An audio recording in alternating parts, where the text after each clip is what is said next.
সূরা আল ফাতিহা আল কুরআনের সূচনা।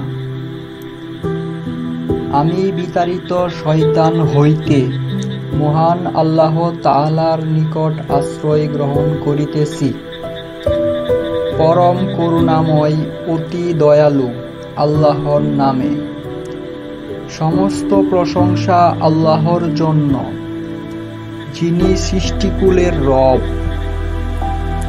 দয়াময়, পরম দয়ালু, পরম করুণাময়, অতি দয়ালু, যিনি বিচার দিবসের মালিক। আপনারই আমরা ইবাদত করি এবং আপনারই নিকট আমরা সাহায্য চাই। আমাদেরকে সরল পথ দেখান, পথের হিদায়াত দিন।